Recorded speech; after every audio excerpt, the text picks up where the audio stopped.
Tonight on PBS News Weekend, National Security Advisor Jake Sullivan sits down with Nick Schifrin to talk about the wars in Ukraine and Gaza.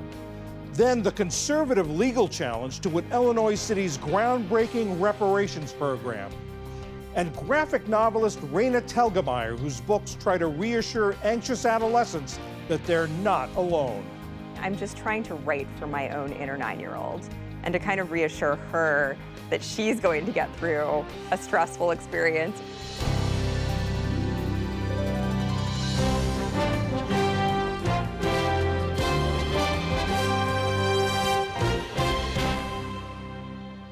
Major funding for PBS News Weekend has been provided by Consumer Cellular. This is Sam. How may I help you? This is a pocket dial. Well, somebody's pocket. Thought I'd let you know that with Consumer Cellular, you get nationwide coverage with no contract. That's kind of our thing. have a nice day.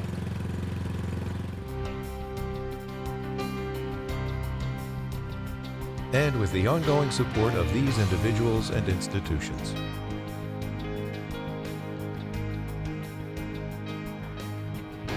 And friends of the NewsHour.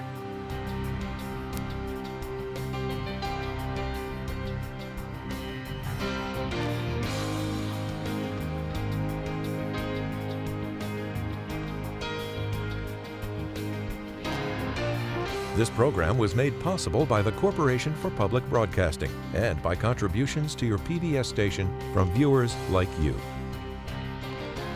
Thank you. Good evening, I'm John Yang.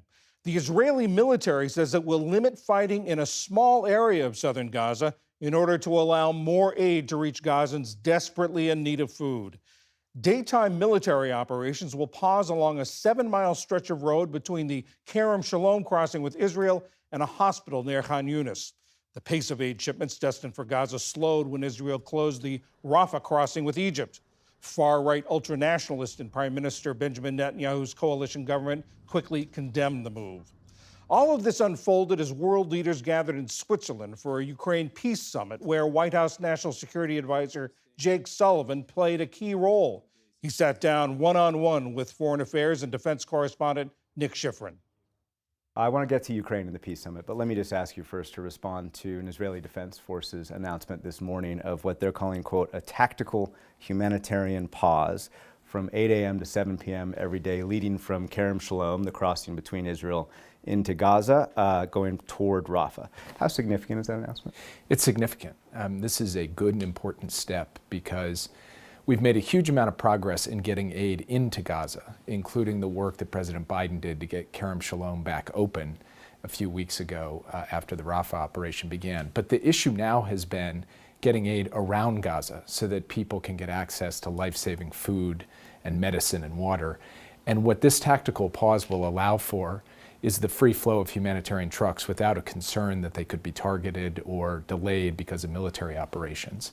That's going to help the people of Gaza, and this is something that the Israeli Defense Forces deserve credit for, and the UN deserves credit for it as well, because it was through a consultation between the UN and the IDF that this came to pass with the support of the United States. The UN blames Israel for blocking some of the movement of trucks, and there's still a shortage, a vast shortage of trucks inside of Gaza. This doesn't change that, does that?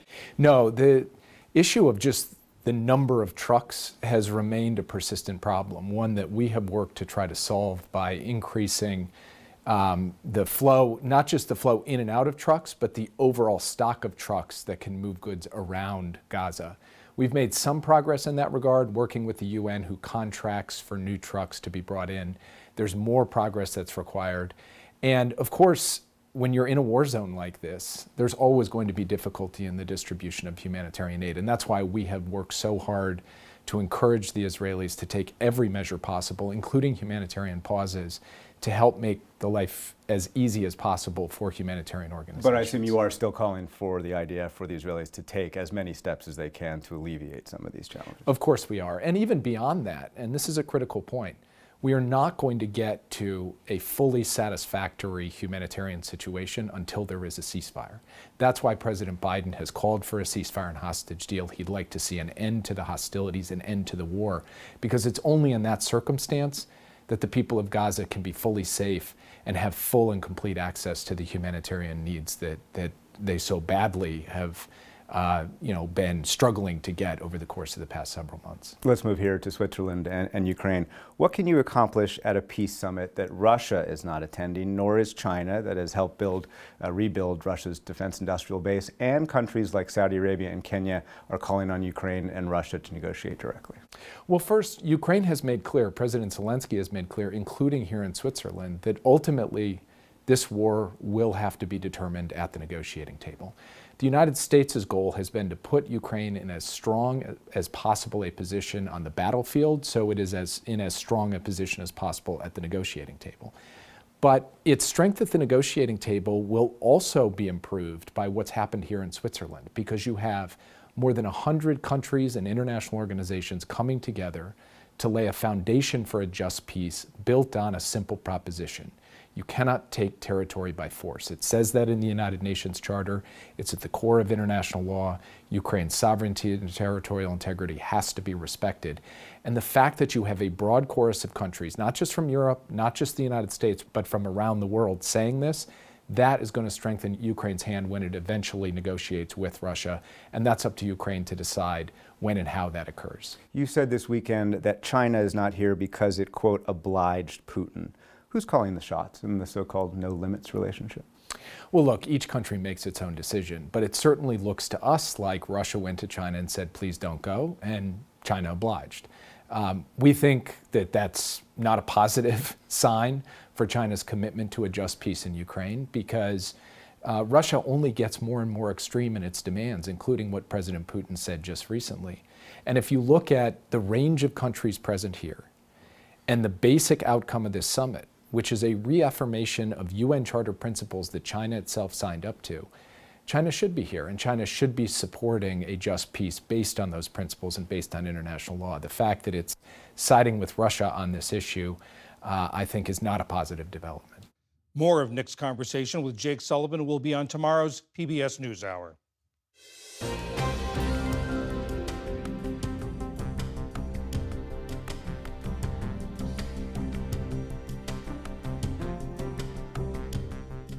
Summertime activities in 2 states erupted into summertime violence this weekend. An altercation at a Juneteenth event in Round Rock, Texas late last night left 2 people dead and 6 others wounded, 2 of them children. Police said the 2 dead weren't involved in the dispute that led to the shooting. And 9 people were wounded in a shooting at a suburban Detroit splash pad park where families had gathered in the summer heat. 2 brothers, 8 and 4 years old, and their mother remain hospitalized. The gunman later apparently killed himself. Police said the incident appeared to be random and that the suspect had a history of mental health challenges. In Russia, state media says security forces stormed a detention center after inmates took 2 guards hostage. It happened in southern Russia. Several of the inmates involved have been accused of links to the Islamic State. Local news outlets say some of the prisoners were killed. This is the 2nd deadly attack in Russia this year linked to the Islamic State. In March, gunmen killed 145 people at a concert hall in suburban Moscow. And an oil spill at one of Singapore's most famous beaches is raising environmental and economic concerns. Crews tried to contain the spill after a Dutch flag dredger hit a stationary Singaporean fuel supply ship on Friday, but ocean currents pushed the oil onshore. It's closed parts of the beaches on the resort island of Sentosa off Singapore's southern coast. Still to come on PBS News Weekend, graphic novelist Raina Telgemeier talks about the effect her books have on young readers. And on this day to honor dads, one man explains the influence his father had on him. This is PBS News Weekend from WETA Studios in Washington, home of the PBS NewsHour, weeknights on PBS. Wednesday is Juneteenth, the federal holiday celebrating the emancipation of enslaved people in America. This year it comes amid renewed debate about reparations for the descendants of people who were enslaved and of the victims of Jim Crow laws well into the 20th century. In 2021, the Chicago suburb of Evanston, Illinois, became the first U.S. city to offer reparations to Black Americans for past housing discrimination. Now, a conservative legal group is challenging the program in court, saying it unconstitutionally discriminates against residents who aren't Black. Brandis Friedman anchors Chicago Tonight on PBS member station WTTW in Chicago. Brandis, give us a little sense of the background of this program. Who qualifies for it and how much money's been paid out? Hey, John. So this, came about sometime after 2020, of course. I think a lot of folks, a lot of cities were starting to talk about reparations in a way that they hadn't in the past. And so Evanston's measure, it requires that anyone who is 18 or older and was a resident of the city of Evanston between 1919 and 1969, or is a descendant of a resident between that same time period, is eligible to receive the benefit, right? And so the benefits are $25,000 initially, $25,000 to go towards housing. So the first part of the $20 million that the city has pledged is a housing initiative where folks who fit the bill can either make a down payment on a new house, or they can repairs, maintenance, upgrades to their homes, or use that fund or use those funds to pay back if they owe penalties to the city. At this point, I think initially some of that rollout was a little bit slow, but I think approximately $3 million or so has been paid out thus far. Last year, the city also added on to that, where the same group of people who meet the requirements could receive a $25,000 direct cash payment. Is there much public support for this in Evanston?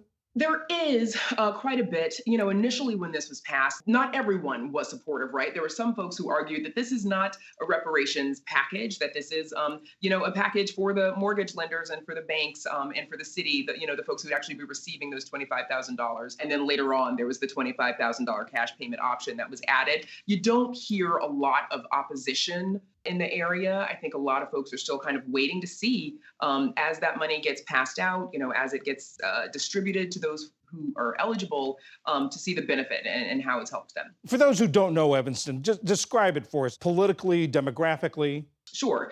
So Evanston sits just north of the city of Chicago on what is called the North Shore. It's like the bottom edge of the North Shore, just outside the city. Some folks call it urban light because it's still, a thriving suburb. Northwestern University is in Evanston. Politically, it's pretty blue, as is, a lot of Chicago specific, as you get, or Chicago proper, I should say, once you get farther and farther out, the politics start to change color a good bit.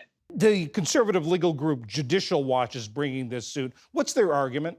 So their argument is, I've read reverse racism. Their main argument is that because the 14th Amendment, that the reparations package is a violation of the Equal Protection Clause of the 14th Amendment, because the city of Evanston uses race as a proxy, as a determining factor of whether or not someone experienced racism. I think, some critics of that argument would say the city of Evanston has admitted to its role in racism between the years of 1919 and 1969, as have many cities, whether out loud or not, to the covenants, the restrictive covenants that prevented Black people from living in certain neighborhoods. The redlining that we all know the federal government and the, mortgage lenders at the time all participated in, that prevented that. So that's their main argument. The other part is that, they believe that the federal government doesn't have really a compelling interest in making integration happen. And the plaintiffs argue that, that they too should receive the $25,000 payment. And so I think they are asking for an injunction against this legislation.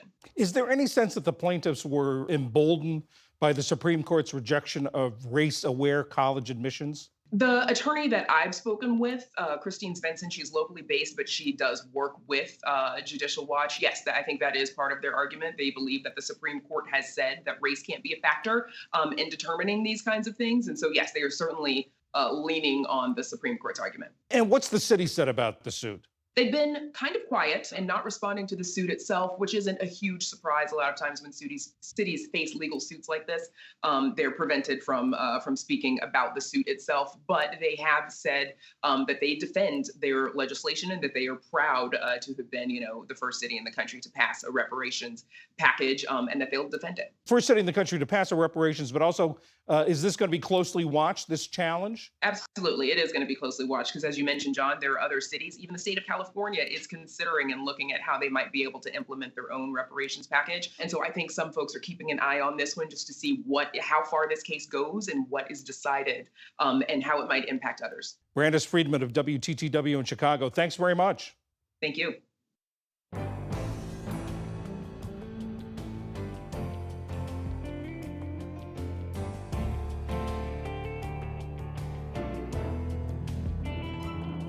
Graphic novelist Raina Telgemeier has been described as like the Beatles for teenagers. At public appearances, her young fans have been known to stand on chairs, jump up and down, and wait in long lines for her autograph. She's so popular because young people, especially middle schoolers, find her books so relatable. She writes about feelings and emotions they may not want to or even know how to talk about with adults: adolescent anxiety, loneliness, embarrassment. I recently sat down with Telgemeier to talk about her work and her legion of fans who know her by a single name, Raina. That's also the name of her book's main character. The young Raina in the books is me. There are 3 books with the character Raina in them. They're all memoirs. They're all short stories about things that have happened to me in my life. And so I'm not editing out, my feelings. I'm not editing out stuff that happened to me. I'm just leaving it all in there for good or for bad. So if it happens to Raina in the book, it has happened to me in real life. I read about how you started drawing. You were a small girl, and it sounded almost like self-prescribed therapy. You would draw your nightmares. I would. Yeah, my mother tells the story that she made this blanket for me when I was a child. And she took all of my drawings and she did a transfer process where she would put the drawings onto a big quilt. And so the quilt maybe had 12 images on it. And then she had it made and she got it back in the mail and she gave it to me as this beautiful gift. And I saw the blanket and I started to cry because every drawing that she had chosen that to her looked like fantastical images were things that I was scared of, that I had just been a child sort of trying to process on paper. So she had to put the blanket away for a while, but I have it now, and now I'm able to look at it and I don't remember those nightmares. I don't remember those monsters. But do you still draw things that you're afraid of? For instance, in Guts, Raina talks about her sort of anxiety about throwing up, about vomiting. And we have a drawing from that. Is that still what you're doing? I do still have a lot of these same fears from my childhood. I've obviously done a lot of work and life experience as an adult has carried me this far, but I'm still able to remember pretty distinctly what it felt like to be a child who was afraid of things and to be able to step back inside of those fears. And in doing so, I mean, still to this day, I will feel my way through an experience in order to draw it.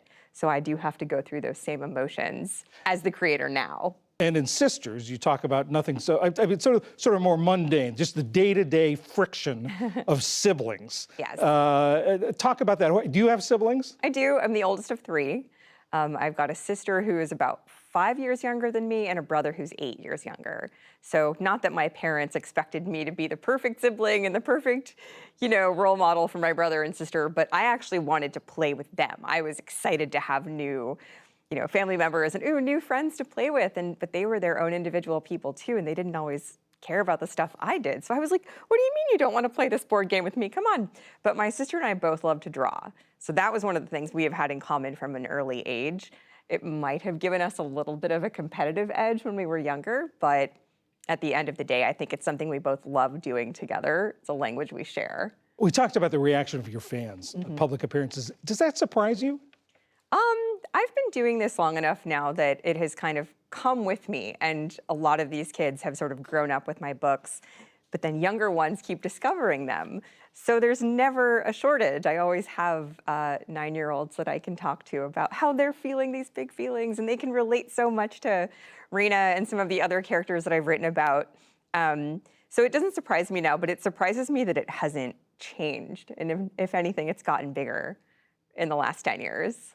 Readers of yours do talk about, they feel that, oh my God, there's someone else like me. Is that what your main mission, is that what you want young people to take from your books?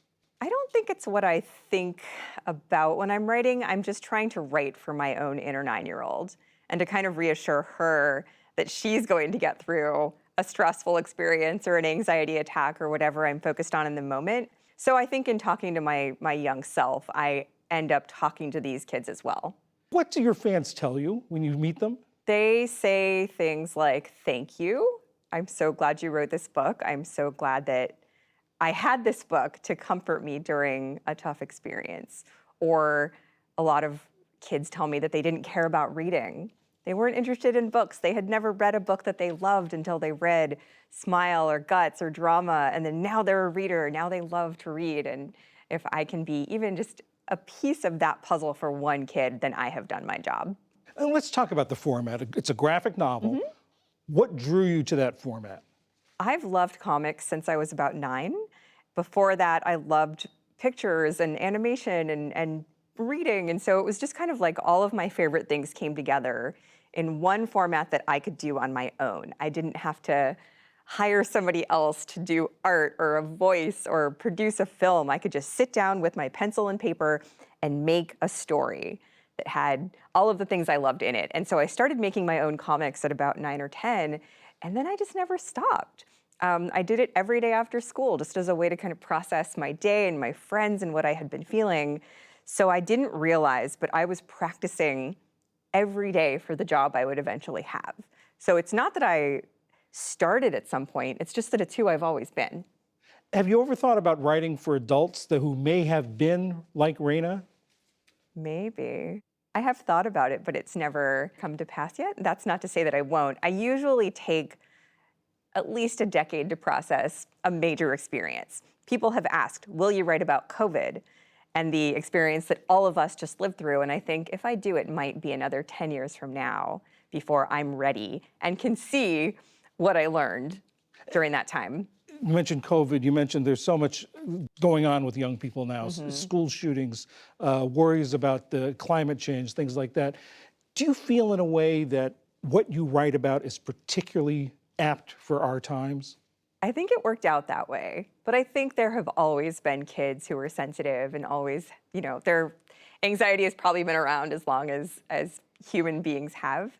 It's nice to be able to put a spotlight on what's going on the inside, because we're talking about these big events and these things that kids are going through, but not necessarily how they're feeling about it. So, showing them that it's okay to talk about it, showing them it's okay to express your feelings on the outside, that's part of what I think I would like to to give to the world, if I may. Raina Telgemeier, thank you very much. Thank you, John.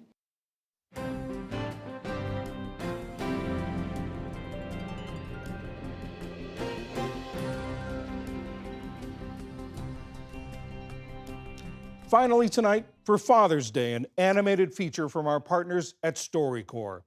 Dr. William Lynn Weaver, a renowned surgeon, helped integrate a Knoxville high school in 1964. Even in those difficult times, he said he felt safe and supported thanks to his father, Ted Weaver, who worked long hours as a janitor and chauffeur. Dr. Weaver, who died in 2019, remembered his father's influence in this 2007 conversation with his daughter, Kimberly. My father was everything to me.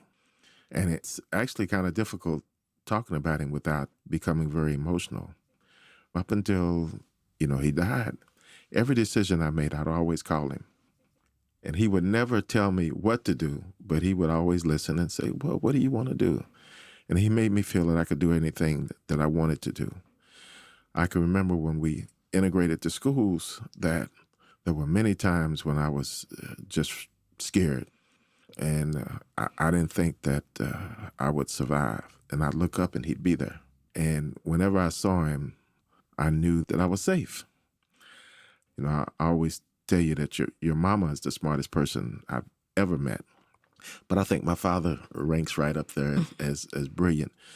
When I was in high school, I was taking algebra. And I was sitting at the kitchen table trying to do my homework. And I got frustrated, said, I just can't figure this out. So my father said, what's the problem? He came by. He said, what's the problem? And I said, that's just algebra. And he said, well, let me look at it. I said, Dad, they didn't even have algebra in your day. And I went to sleep. And around 4 o'clock that morning, he woke me up. He said, come on, son, get up. He set me at the kitchen table, and he taught me algebra. What he had done is sit up all night and read the algebra book. And then he explained the problems to me so I could do them and understand them. And to this day, I live my life trying to be half the man my father was, just half the man. And I would be a success if my children loved me half as much as I love my father.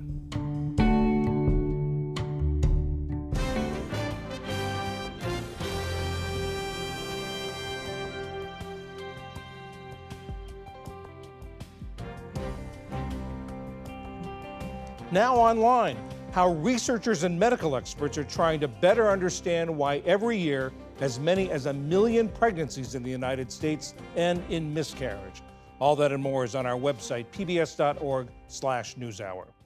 And that is PBS News Weekend for this Sunday. On Monday, more from Nick Schifrin's interview with National Security Advisor Jake Sullivan.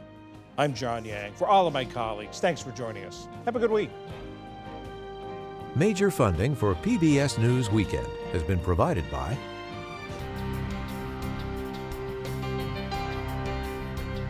and with the ongoing support of these individuals and institutions.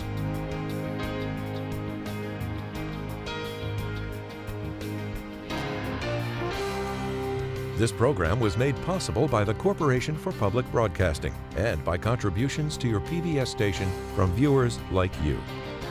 Thank you.